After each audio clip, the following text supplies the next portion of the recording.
All right, everyone. Welcome to Building a Sustainable Future, Strategies for Metal Construction Sustainability and Resilience.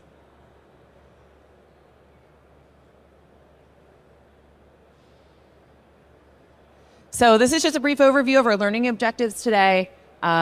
We are going to explore the environmental impact of metal construction processes and materials, discover cutting-edge technologies and methodologies that enhance sustainability in metal construction projects, learn how sustainable design principles contribute to the long-term resilience of metal structures, mitigating environmental risks and reducing strain on natural resources, understand the evolving landscape of sustainability regulations and certifications in the metal construction industry, and also develop strategies for seamlessly integrating sustainable practices into a project management. We are super excited to welcome this panel today. And this is our agenda. So we'll start with an introduction. Then we're going to introduce you to our panelists. We're going to do a state of the industry in terms of sustainability and have a comprehensive conversation around that. Then we're going to lean into tech and transformation and how that impacts sustainability. And then we're going to talk about the future of sustainability. Where are we all headed? From there, we will be able to have a Q&A where we'll welcome questions from the crowd so that you can ask questions to our panelists.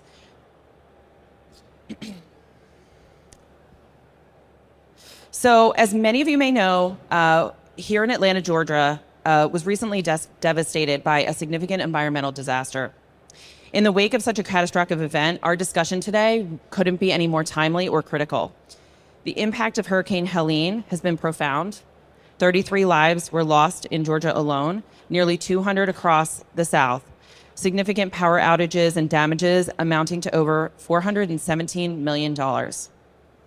These are stark reminders of our vulnerabilities and the urgent need for resilient, sustainable building practices. Today, we are joined by industry leaders at the forefront of sustainable construction, particularly in the metal building materials, a field known for its durability and potential to significantly enhance energy efficiency and reduce environmental footprints. Our panelists will share insights on how their companies drive innovation in metal roofing, wall panels, and building systems to meet and exceed sustainability standards. They will discuss the role of advanced materials and manufacturing processes in reducing buildings' carbon footprint, enhancing energy efficiency, and contributing to a more sustainable and resilient built environment.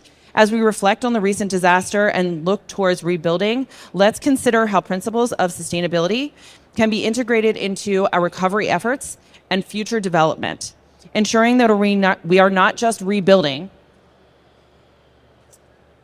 but building back better. Let's begin.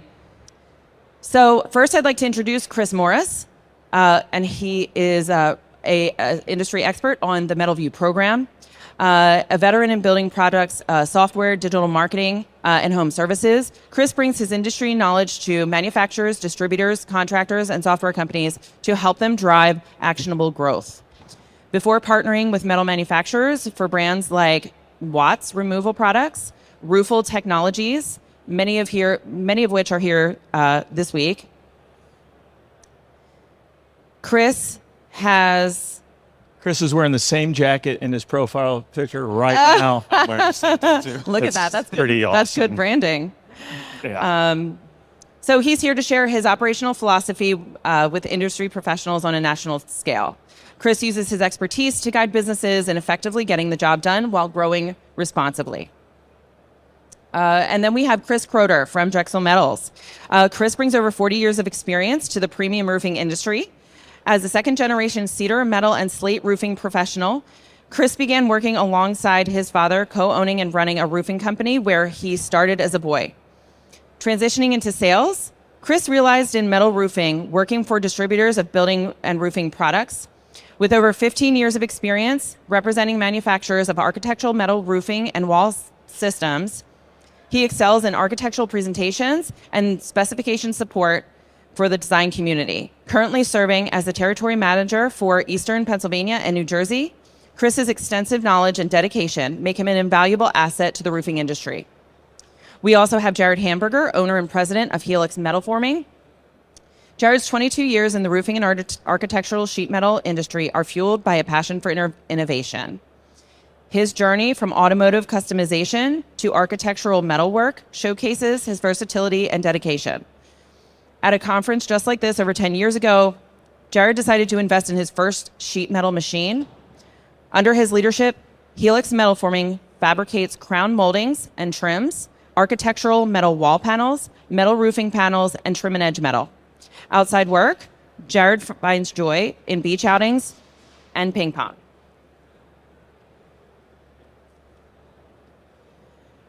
Next, we have Darren Coca, project manager at Hamburger Roofing and Sheet Metal.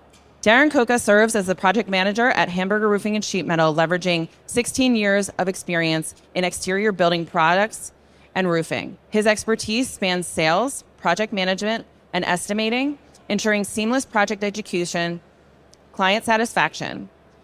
Outside work, Darren enjoys coaching his kids' sports teams, hunting, fishing, and training in Brazilian Jiu-Jitsu.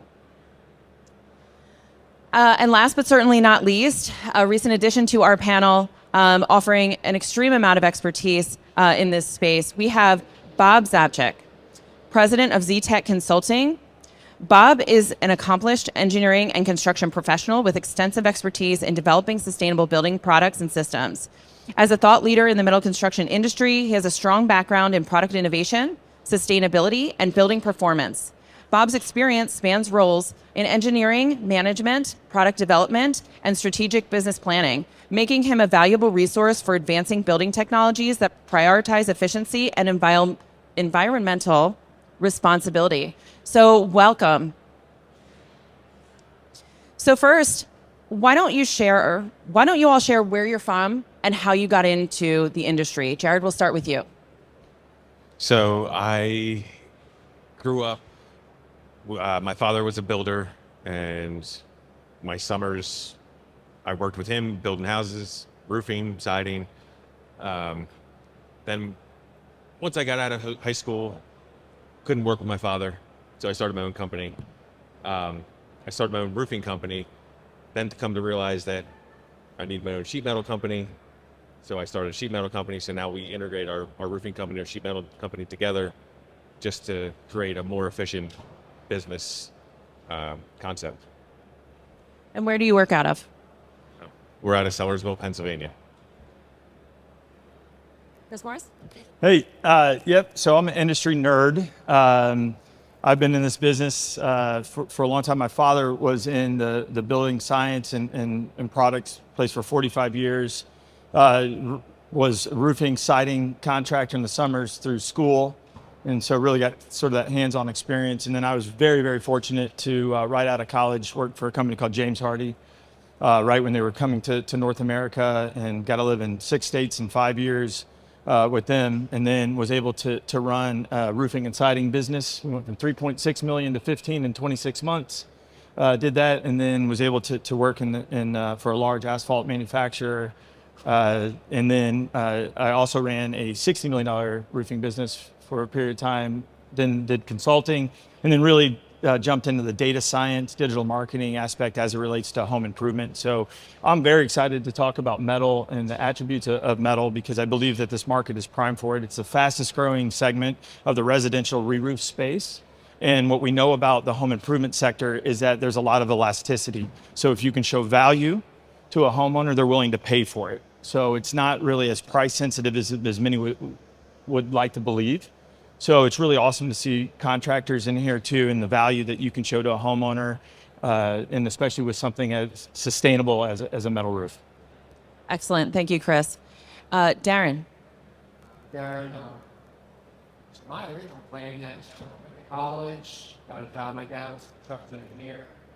Got a degree, decided, hey, got a job. I was a criminal justice, political science minor, and got that job in finance. I am like trying to get involved, working now in sales, and you can make a lot of money in sales.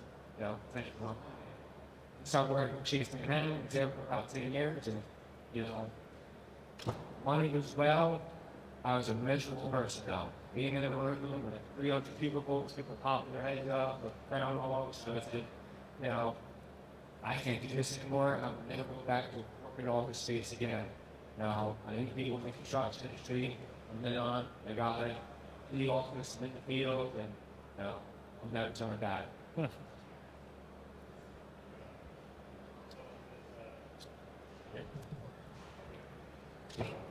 Started doing pretty.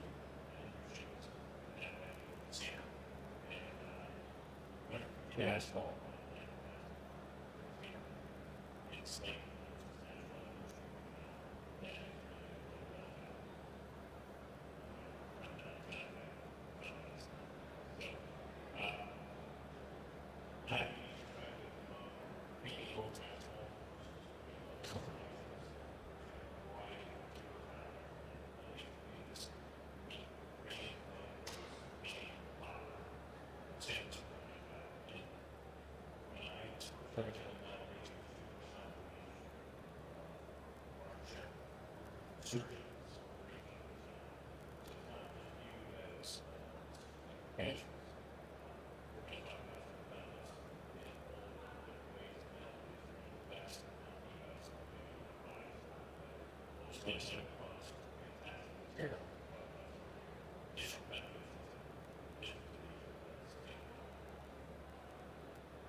So, companies that are in the industry are horsemen,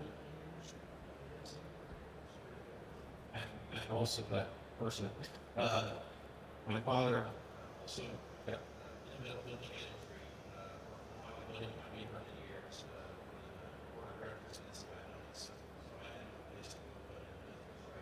sit outside against one, then just look, ease myself up with a very strong industry, really big machine, and being really the same. So every day still look like but it's like every friend is just like being respectful, right? This area, and spent 5 years with something that would be trying the building business and here I am. So right now, mentioned in my office, MC exactly. So it's not a search association, some change in space. Our job is really to stay in touch with our members, understand our members' problems, and help them solve them, create opportunities. And we do right way. With sustainability is going to be one of those places that we really need to focus. We get a lot of thinking association. A lot of things to do in sustainability are done over this type of process. Why would you carry all that load yourself when you get that association? So that's what we really focus on.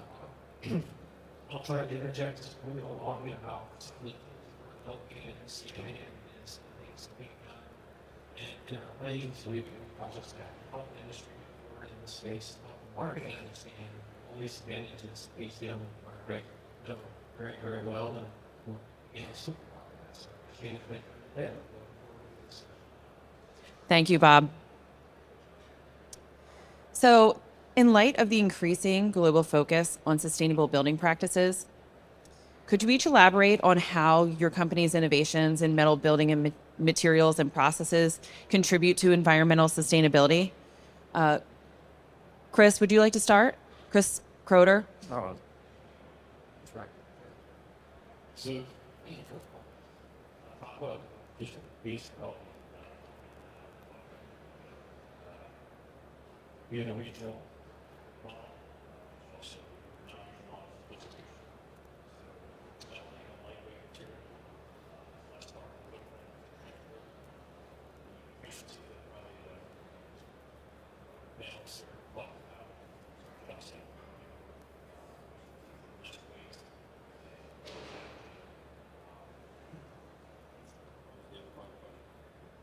That's good. I can. Yeah, so how do the materials and processes contribute to environmental sustainability? I know the regionality that you have going on at Drexel is something that's really innovative in terms of process.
How many people knew what he just said about the reflectivity? And there's I just think it's criminal that most homeowners have no idea, and that they actually would suspect that metal would be hotter.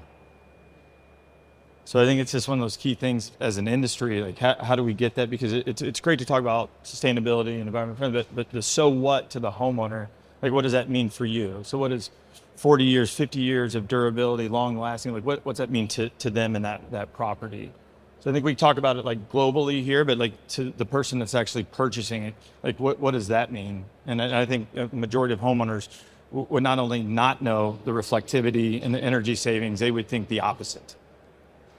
Right. And I think that's the big part of the challenge is that, we've been talking about sustainability for many years. We all, we all know the statistics and we all know that metal is better. Right. But having those conversations with homeowners can really be a challenge in getting them to implement that. So, Darren, would you want to share? Part of what Chris said. A lot of them think nowadays, roofing contractors, homeowners go, they get a roof, but there be 5, 6, 7 estimates on that roof. I think you really need to get into the metal sustainability, but they see 5 people in a row trying to sell them Polish company, yeah, whatever shingle they are, but you want to be leaking off the metal. It never even pops in their mind. Then you get off that metal and explain sustainability of it. Hey, I never even thought about that. The lifespan of it, never thought about that. You get just get in their head and make them like it, and then you can get into false like that. But a lot of times these roofing contractors we see all the time. They're coming in and stopping the bill, with shingles, pitching their shingle, and pitching their shingles quarantine. No one ever talks about that. And around us, any single new construction building you see, house, multi-family shoot around us, and a lot of it, it's not metal on it somewhere. No, that's where we come into play too. It's like with him working, doing the roofing part of it, and it's like we go to do a shingle roof, and it's like the customer ends up like, oh, can we put metal on our front porch? And it's like, because we have our own shop, we have everything there. We just come out, take our dimensions, and he sends it to us and fabricate the roof, and it's there that same day. Often, where is metal roofing? Think about this, look at medical. It's somebody you put in a house, you expect more. Either. We had to say something about Bill. I don't think all firms was it me? Was he on the petition? How would I ever be able to do that? Trick on that decision, right? Oh, by the way, it's the second house. Buying a Brooks house that burnt down, so to do some big summer, right? It's crazy. That's how it is. And so it's really not good. It's nice and trying hard to association of people. And I really missed the conversation with the MAE. Just good. Fascinating story. And she was talking about how basically what she does, replacing it. Stand statements and sort of serves to be a little more dangerous. So she's I didn't be able to put it up. Relegated to males and that they Yeah, there. It's usually it's being voting for commission. Say, this is what happens. Fascinating stuff to me, really. And maybe that's a good example of just how the ministries are.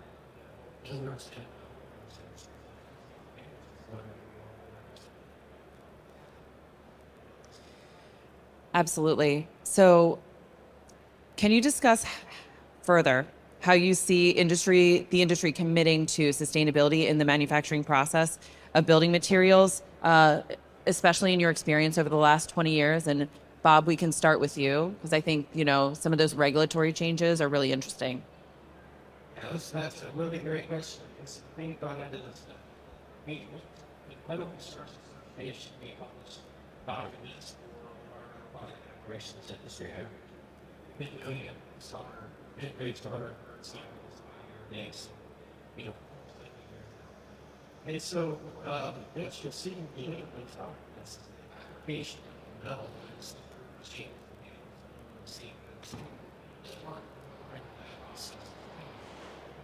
see, so, I'd say, what else, make sure, see, what I'm seeing is obviously, but the thing about it is that I would say the listener manufacturer, they learn the process. Right? Be incentivized. So, we haven't really changed standards. The whole process of understanding how, and it should work very well. You can see that. Me, this, but I mean, that's the thing. But this getting standardized thing. That's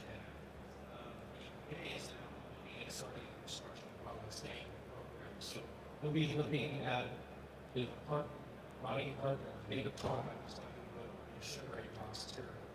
So that's an important distinction, and it's requires the thought process by which the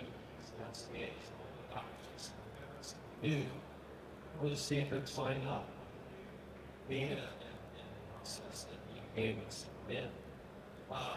So it's a medicine, built it's not work. It's a lot of standardization side. Very much being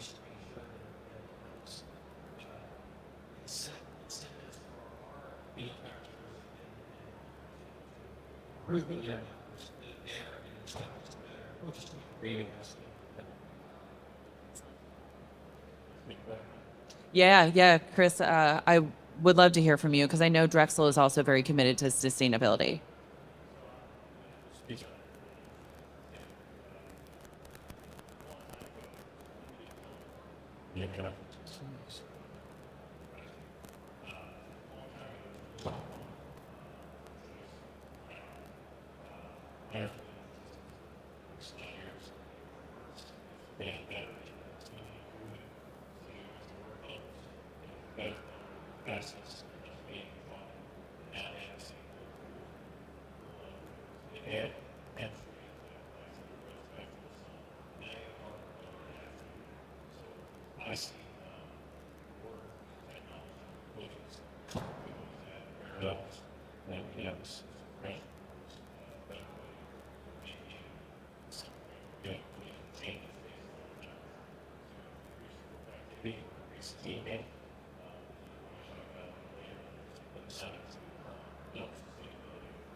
Excellent. So, Jared, Helix Metal Forming is known for its innovative metal wall and roofing panel fabrication approach. Could you elaborate on how the design and production of your products impacts sustainability? What specific features of your products contribute to durability and overall performance? Yeah, so one of the products that we like to fabricate and for historic stuff, like replicating old cornices, crown moldings, corbels, brackets, and stuff like that, you know, we're replacing the wood that's, whatever, 50 years old, but the metal that we're making, whether it's aluminum, zinc, copper, whatever, that's going to outlast the wood or the PVC that everybody's trying to put up now much longer. And even still, like even in 40 years, when it needs to be painted or whatever, you can paint it. It's not going to go away. The pests aren't going to eat at it. You're not going to replace it because squirrels or birds are eating at it. So it lasts much longer. Yeah, I think that's really interesting, especially with the lifespan, right? I mean, you take a look at the warranties, but you really can't help like a significant weather event, or if you have moss growth or like you said, pests that eat away at the product. So it's really amazing that we do have these companies that are starting to produce other products, decorative products, exterior products out of metal.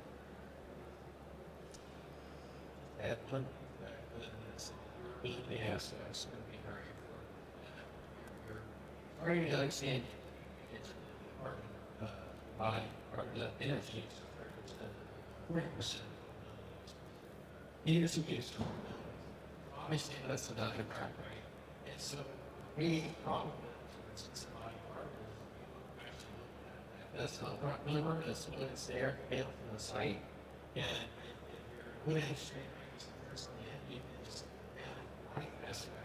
basically, that's the price you pay, and good energy. So, how the world really put it I don't really listen to pay attention to these things. Serial listen to your list. But once no, that's really looking at this operation aspect. Right? Say Asher anything about that raspberries. Well, that's all this is getting at. So their net zero is really net zero operation. People rush on this is another organization station. They right now it's nothing happens. Yeah. Excellent. Thank you. So, what are the environmental and practical advantages of metal roofing in severe weather conditions? Hail, hurricanes. How does metal roofing compare to traditional materials regarding resilience and sustainability? Oh, me?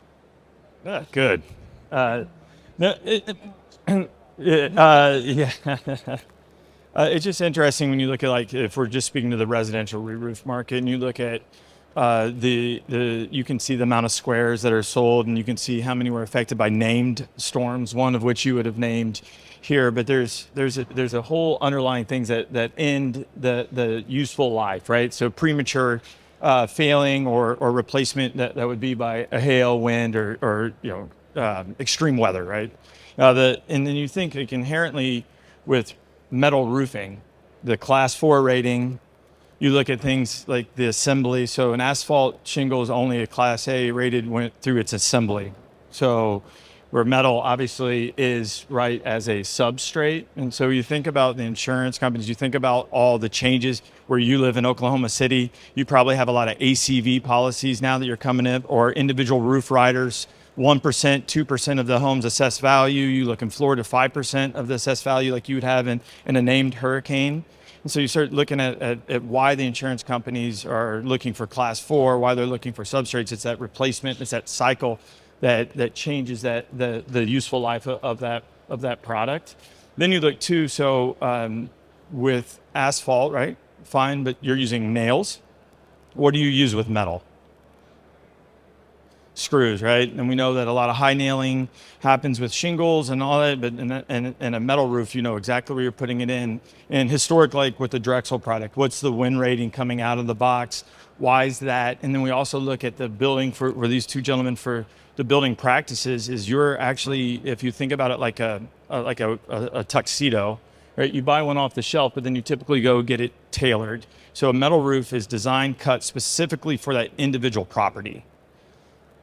So it is tailored fit, it is installed differently, and thus you're having the class 4, you're having the class A, you're having all these different things that inherently are true for metal. Now, where I think, again, the biggest travesty is I don't think that is being explained. I don't think the average homeowner would know most of the things that we just would have thought. They would have thought, hey, it's twice as much, but is it really? When you take the useful life of it, is it really twice as much, or is it a savings?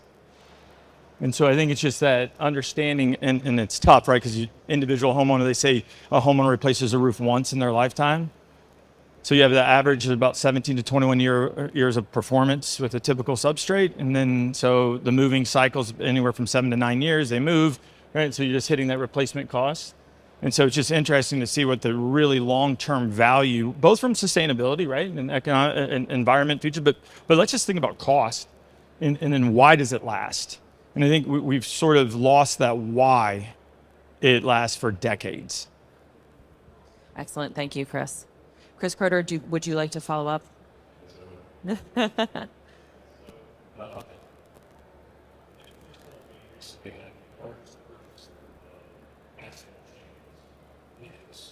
Sure, it's kind of like, right.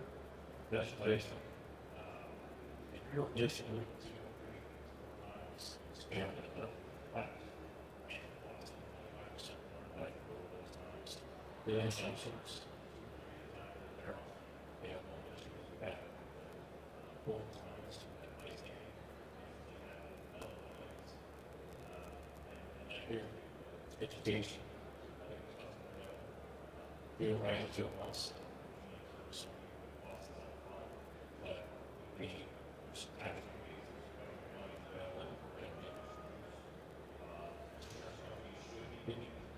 Is it else? Yeah, there's 3,000. Studies up. That's the study. Leadership. We passed it out.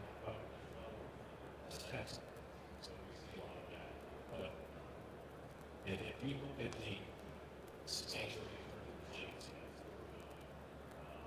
reading test, and from the hair piece of that's like that down. Yes, but we have some speaking.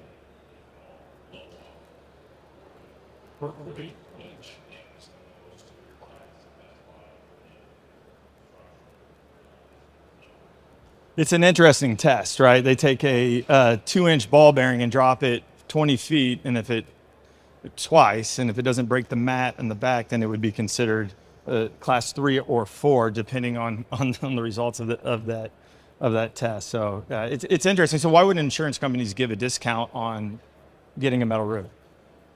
Why would an insurance company give you a discount or potentially lessen your premium by having a metal roof? So, just in case, I say, there's so much involved in repair. Considering work, live house.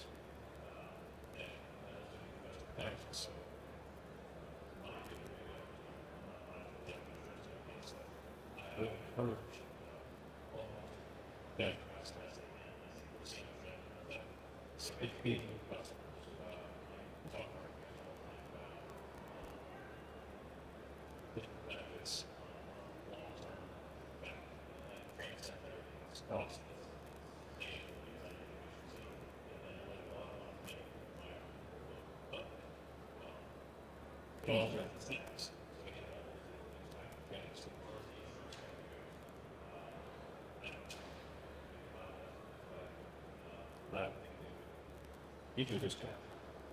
I mean, and again, no political things here with insurance companies, what they do, what they don't do, but they do it because that limits their exposure.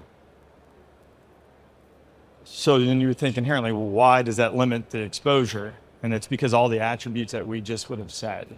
Well, absolutely. And in most cases, during a severe weather event, if the roof remains intact, that home will remain intact also. Yeah, I mean, the claim, right, as much as roofs, we think roofs cost. I mean, imagine the water going to the kitchen. How much does a kitchen replacement cost? And right, a basement and all that. So you start thinking about it.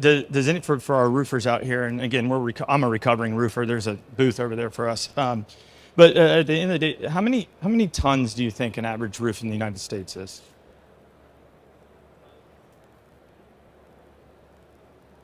About 6,000 pounds. So it's 6,000 pounds that go, and it's about 9,000, anywhere from 9 to 12,000 nails that go into a composite asphalt shingle, and most aren't recycled. Some you can, but most aren't. And so you think about it, is that replacement, and what impact does that have on putting 6,000 pounds into the landfill every so often, especially like if you live in the Hail Belt or you live in like the DFW area, right? There are tons of stories of people getting their roofs replaced twice in the same year. Right? So just think about the impact that would have. So it's a subject of what aesthetic image is. Much power. About this in the manual, and so it's infection with the that's the beginning. It's done a low slope for studying this process. They essentially did artificial image into the well standard. Also did ice factory for actually VHS voice walls and then doing estimations. What they found was that while they don't usually do it that it's actually that's less organic damage than and more obviously during different, right? So it feels damages and wise being replaced. Well, maybe we don't like how it looks, and it's fine. Right? And that was a portion to say what's the way. Yeah. Speed nobody's well through. One of the study will be this is complete management system. The point of the study will be this is and just kind of the insurance company sort this out amongst themselves what they're doing. Get out of the line or whatever. So there's good things and worse for that. I also think that on the storm side, saying regular knowledge in industry, that's their thought, or strangely, and it's not just getting the test done and passing the test, and also understanding it's hypocritical. It's just to be solved. Assessing that in every manufacturer store, you go to the rest, punch their installation manuals to punch. They don't put their test results on the website. Anybody can go get it. And it's really been, that's what it's based on 30, 40 years. 75 was better than industries. Here, the industry. It's management products. It's works. Proofs in the play. I mean, whatever how he studies, that's so good interesting. It's on HCA website. Recently built roof pool that was Mississippi. It's continuing on making more damage. It does say advantage around this. Yeah, this was brand. I'm sure it has some things, also, but it's amazing. I'm in the last one. The last one in the airplane, you've been in Europe. You know, it's a big deal in there everywhere.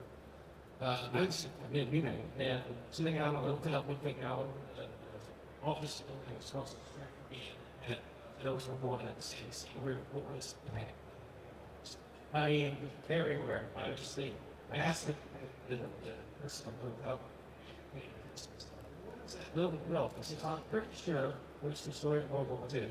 And I believe that milk has been there since I walked in the hotel, which was like 5 years ago. And I saw you just don't care about that. Let's sit there for some and also you hear about the you just don't have to leave those things. So it needs to be placed someplace and it'll just be I know that's Yeah. Excellent. Thank The you, other Bob. part of that too, Bob, is like if that does happen, the metal roof's not going into a landfill. It's going to get recycled. So All right, so we are running short on time, so I'm going to go ahead and skip to tech and transformation because I think it's such an incredible conversation in light of all of the tech changes that we're seeing in the industry. So how have the latest advancements in tech and digital tools transformed how you do business? And what aspect has this had on reducing your operations carbon footprint? So Darren, why don't we start with you?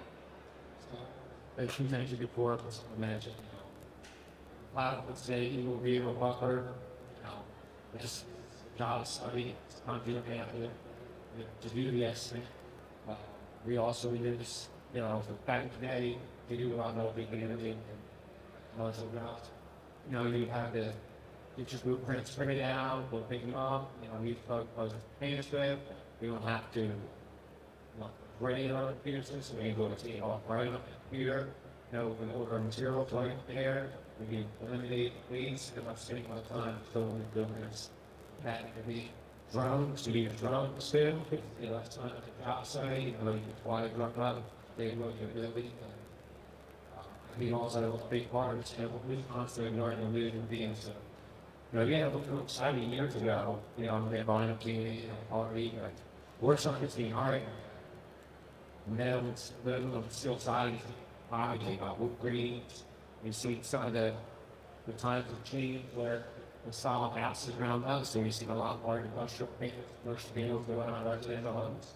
So, and through that whole process, but the lead thing is I try to make job site list of 50 pages that so all the guys in all the can they have access to the sauna, we have access to blueprints on their policies where they didn't let them make vision dots. We just had on commercial job we need really integrations of everything or we didn't believe or something. We just had a situation yesterday where the job we had done for a while, we're just thinking we don't do it, we're just built out yet. We just do better all yet. We didn't talk to it, built out yet. We were reaching out, their leads, so that was the part was we were able right away system. You can see that picture was sent to us.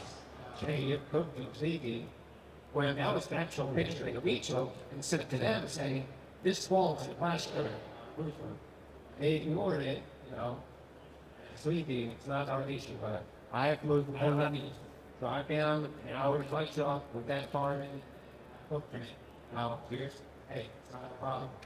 Rather than technology in the future, I don't know, with AI, it's going to change. But I feel that, society with the young generation, they live with a phone there, they or they're going to be worried, they're going to pick out your work with you.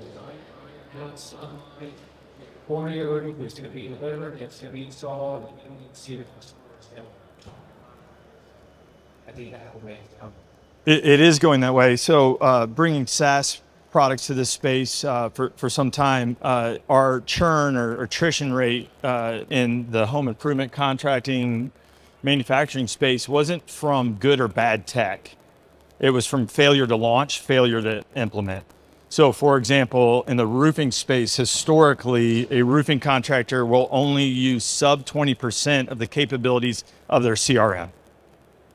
They'll only use things like company cam or things like this. There's a company that we support over here called Roofle, and the homeowner is able to go put their address in and it gives them a quote back a ballpark, an instant estimation back, because I would contend that most homeowners don't want to sit down with multiple companies for a couple hours. I mean, if you notice too, there were 4 years ago, there were more Ring cameras than there were landlines. So why would you have a Ring camera? Right? When we were younger, we used to run to the door. Now you want a camera so you don't have to go to the door, right? So I mean, if you don't think it's significantly changing, but it's more the implementation of the tech and less about the tech, which is kind of weird to talk about. It's how do you use it? So, I can go measure a roof with what? A tape measure. Right? I can do that, but now I drive across town, and then I have human error. Right? So there's a higher likelihood of you not multiplying the triangle, right, to get the thing. Not that I've done that, but if you've done that, and and then let's talk about like photos or things that we could do that are very easy to implement. So again, and not that I ever had this, but just imagine a homeowner saying you cracked their driveway. Right? Yeah, but if you part of your process and you take a picture of the driveway and you say, "Oh, I'm so sorry, Mrs. Jones, that happened to you. Great news. We take pictures before and after, and that's our fault." "Oh, you know what? Maybe that was there before." "Oh, is that right?" Who knew? But I would say that one other thing on the tech space, which I'm very passionate about, is everybody thinks it's this sweeping change, and it's really not. It's just the same practice implemented differently. So you would have had a pitch book back in the day. Then you would have migrated to a digital camera and a laptop, and then you would have gone to a phone, and then to a tablet, and now to a digital property, an online thing, Google Local Service, Google My Business, profiles, all those with pictures and all it. Same thing. You're trying to show your prospects, your next customer, that you do the projects, you do it well, and you have happy customers. So I think it's when we talk about tech, it's how you implement it. And I would tell you at the Metal View by Sherwin-Williams over there, one of the biggest things we saw as a hurdle was the estimation, speed to price. So how long would it take you to get a price on a metal roof?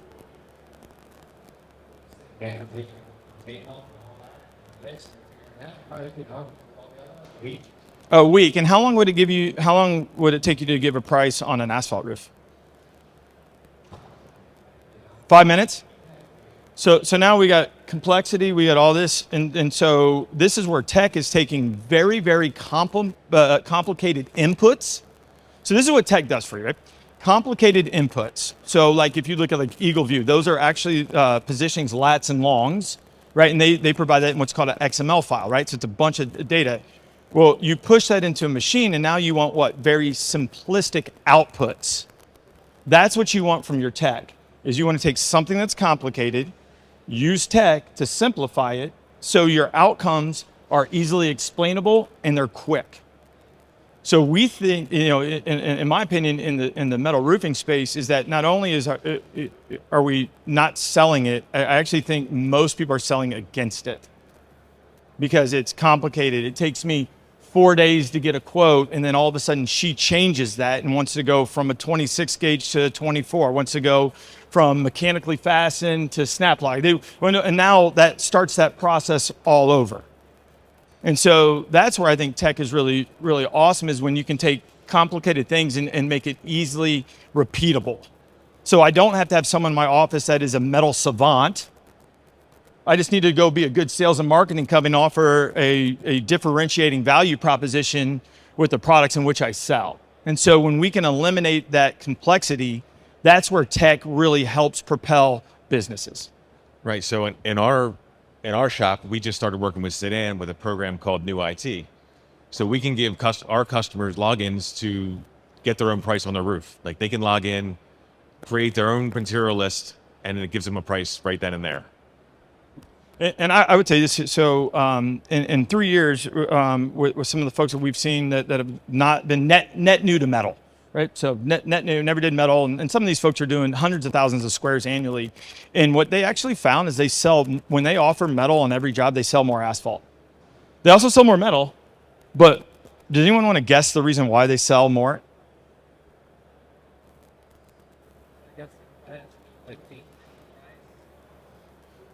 it feels like if you've ever shopped for a car, right? There's different chassis, there's different trim packages, there's all that, right? So you're still in the same dealership, yet you're looking at different things, a 4-banger to a 6, right? You're looking at non-cool seats to this. You're looking at all those with price increases and all that. Well, just think now you have a substrate that has tangible differences. Bang it on the table, talk about it, it installs differently. It's got different warranties. All those stuff are different. So now it feels like 2 contractors out of 1. And now also I would tell you this, again, solely my business's opinion, but we've gotten completely away from good, better, best.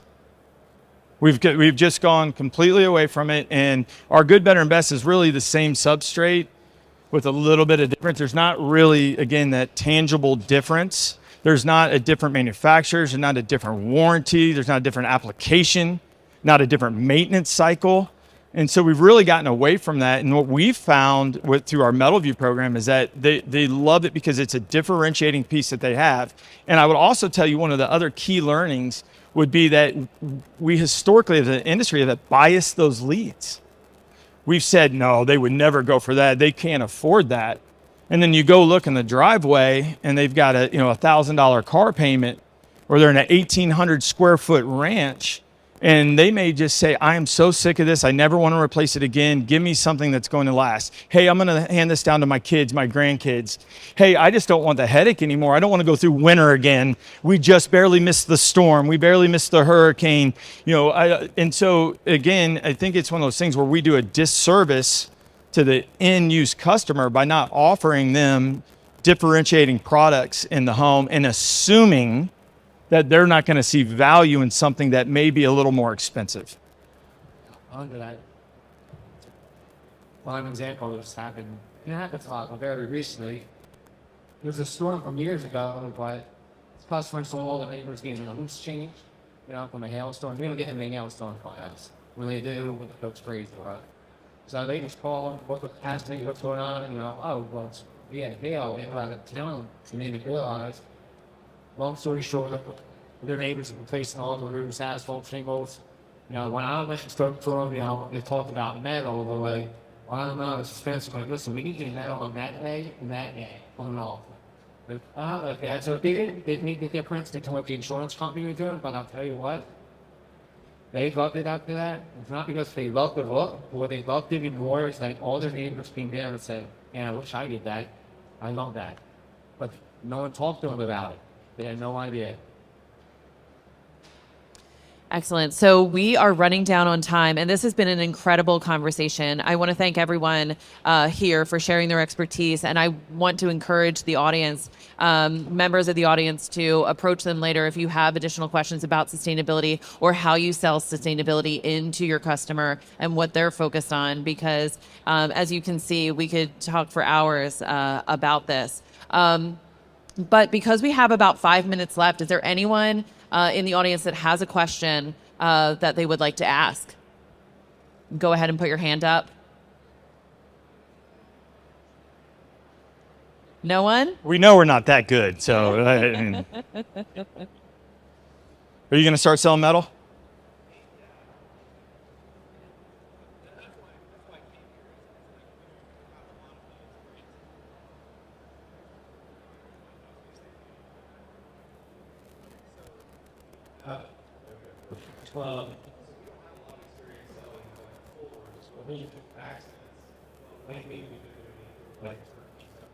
Sure.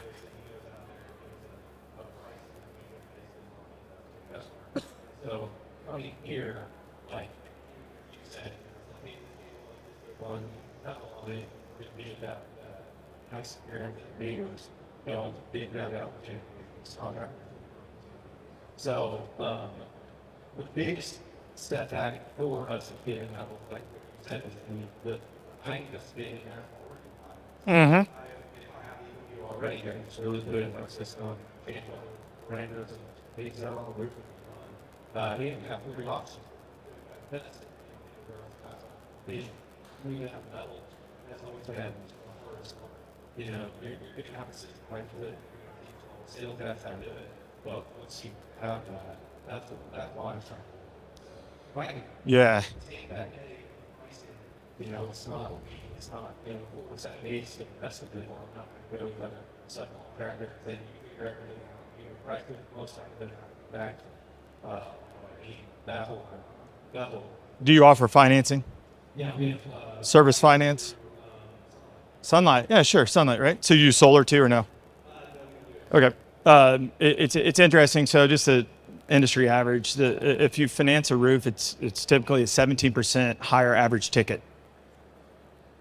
Anybody know why? Yeah, you go into the Honda dealership for a $299 payment, you walk out $599. They don't even have that $299 car on the lot, right? Like it doesn't exist, and you're certainly not going to test drive it. But it just shows you this again, the value. And then as you can see behind me, but like with Sherwin-Williams, I mean, how many people know that Sherwin-Williams coats a lot of metal roofs? And I mean, it's only a 166-year-old brand, right? And there's only 5,000 plus stores. So I guarantee everyone in here has a Sherwin-Williams store in their town, right? And so you start thinking about it, is that a differentiator? Is that a value? Is that a brand? Is that something we can put on our truck wraps and yard signs and door hangers and digital properties, right? All that stuff is leveraging. And so at Metal View, that's something that we really lean into is we say, what are the obstacles for a regular contractor to sell metal? And it's the estimation, the speed to price, and then the cutless. So not losing your shirt or doing something wrong, right? It's nerve-wracking for those of us that have actually put your own dollars down, right? It's nerve-wracking. And so those are the type of programs that allow people to get in. The greatest part about it is you don't have to convince the homeowner. They see value. And I would tell you, where I was talking with this panel before, you can see it in decking is a great example.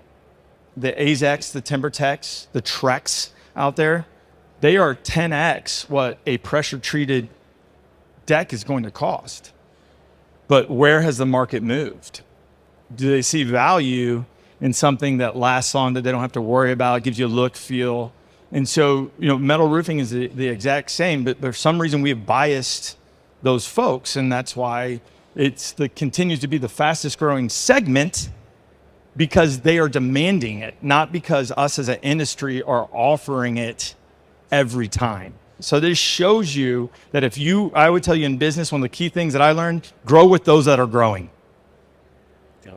Yeah, I would say that too, but yeah, it's also made when you separate yourself apart. You're going to just commit to it. I promise you'll see more and more of it. More Shout it out.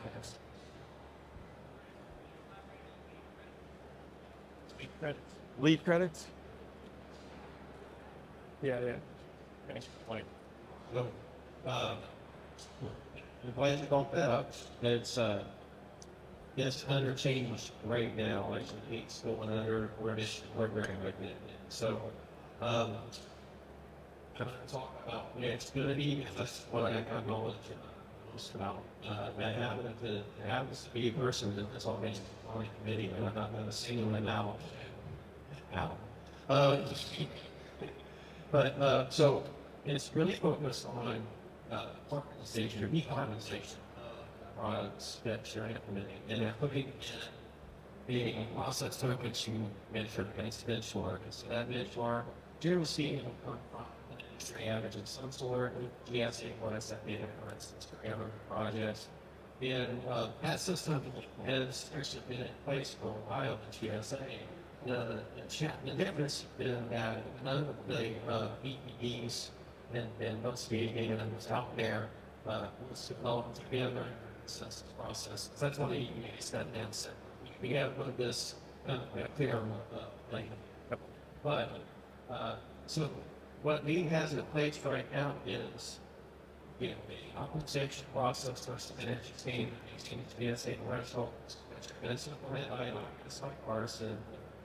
BDs and strategy, but they've already set their own system.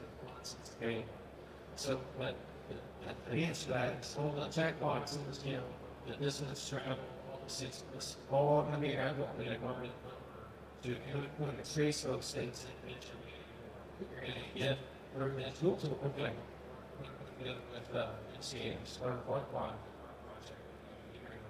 You go to the difficult wins ratio off this product, and it'll tell you which department of racing versus special And by clearing that threshold by how much, it's going to go in credits. So it's going to be a very different process going forward. They have been very actively seeking public requests on our site of all of them come in now. And so that full credit, in fact, has been a great recommendation. I haven't had a chance to look at it. But so anyway, that's what's happening on the future. Excellent. Thank you. So, a minute.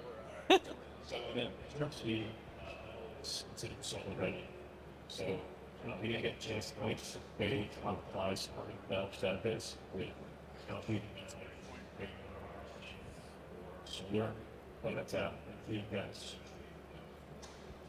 And on solar, it's amazing, right? So you have typically 20 years, right? 25 years, depending on the arrays that you put on. And you're putting it on a substrate historically that has less life. So the thing that you're putting it on top of has a shorter life cycle than the product in which you're putting on. Does that make sense? And then how are you fastening it? How are you taking it off and reassembling it? Versus obviously metal is a significantly better option to put solar on. So it's just crazy, right? Like there's so many benefits, and I think it's just like for us is, boy, what a great mouthpiece to the end consumer that we have. And so, it's sort of our jobs is to weaponize folks to be better and to give a better solution that impacts the environment significantly better, right? So. Right. Excellent. Thank you, everyone, for your insights throughout today's panel.